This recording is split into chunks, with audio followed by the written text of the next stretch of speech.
All right, we got some games to preview here. Let's wrap it up with this. Let's start with the Peach Bowl, Cincinnati at Georgia. I say at Georgia intentionally because this thing's being played in Atlanta. Georgia favored by 7. This is the first kickoff on New Year's Day. It's Friday, it's noon Eastern time.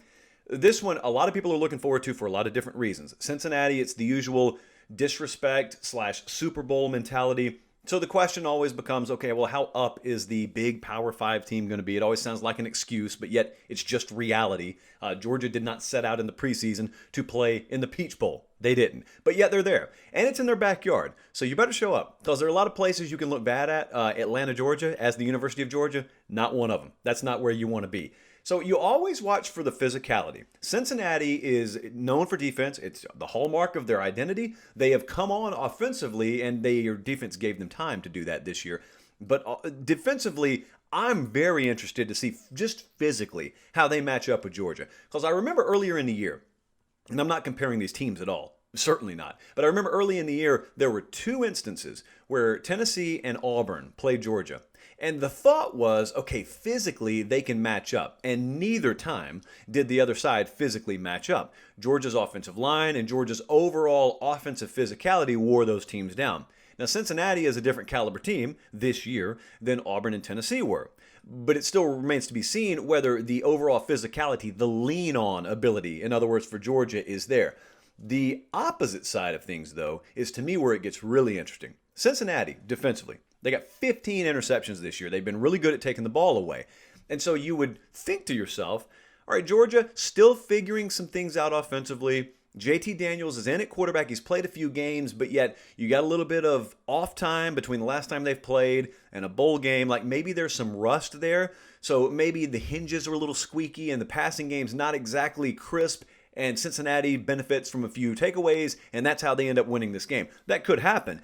I actually think there is an equal to or greater chance that the opposite happens. I think Desmond Ridder and that Cincinnati offense, they know they're going to have to push the ball. They know they're going to have to score a little bit more and maybe more pressure on that offense than there normally is. I think the Georgia secondary is what's going to be the difference here. Getting some key pieces back, maybe more pieces than we imagined, getting back for this game. I actually think it's the Georgia secondary and the increase in overall speed and physicality in their secondary relative to what Cincinnati's seen all year. I think that's going to be the difference. Our model likes Georgia to win, and it likes Georgia by about 6.5 points. I'm going to go a little bit past the number. So I'm going to take Georgia to win, and I'm going to take Georgia to cover. Next up, let's go the next day. It's actually the Fiesta Bowl, but it's January 2nd. It's Iowa State against Oregon. The Cyclones favored by 4.5. This is a game that kicks off, I believe, in the early afternoon hours. And there's no reason for me not to know that, so I'm pulling it up right now.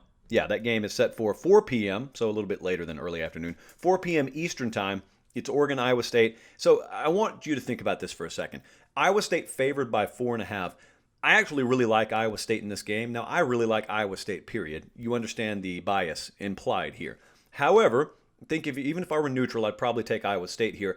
I feel like this 4.5 number should be about 7, but here's what I think happened. What I think happened is if we were to rewind 2 weeks ago, Iowa State was building, they were rolling, they were surging, they were playing their best football. Conversely, Oregon was falling. And they were not even in line to play in the Pac-12 title game, but then something happened in the West Coast where Washington couldn't play, and then Oregon gets elevated there, and then they're a beneficiary of turnover battle, and they win the Pac-12 championship game. Meanwhile, Iowa State plays a turnover-fueled game of their own.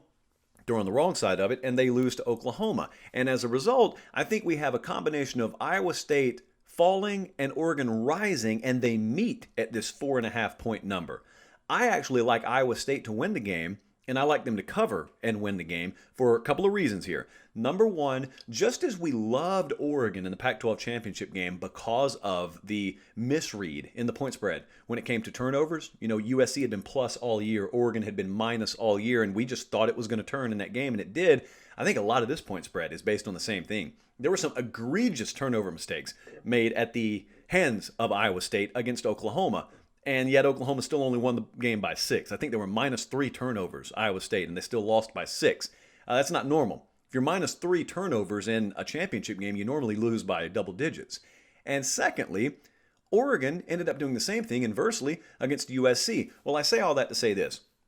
I think the likelihood is the more typical versions of these teams show up in this game. Iowa State probably a little more prone to end up on the plus side of that turnover margin, understanding it's random in any given game. But the real reason I like Iowa State is for the same reason I loved Oregon against USC. Oregon has struggled all year long against teams that can run the ball. Hadn't been a long year. But even teams that they've been favored against and they've won the game against have given them fits when they're just able to run the ball. This is the best running back. This is the best running game they will have faced all year. Breece Hall, Iowa State, that's what they do. And you got a quarterback you have to respect enough in Purdy that you can't just sell out to stop the run. I think they'll be able to consistently move the chains all afternoon. I think they'll probably have a significant disparity in number of plays run versus what Oregon's able to run. And overall, I think they're the better team this year. So I'm going to take the better team, I think, to win the game in Iowa State. I am also going to lay the 4.5 points. I think that they're going to win and cover. And lastly, let's talk about the Orange Bowl here. This one, probably outside of the playoffs, I'm looking forward to the most. And it's North Carolina taking on Texas A&M. Aggies favored by 7. It's Saturday night, so it's January 2nd. Saturday night, 8 o'clock Eastern time kick. So it's basically the last of the really big games before the national championship game is played. And so let me just talk it through with you right quick. We know about the opt-outs. There are a number of opt-outs for North Carolina. That's been well documented.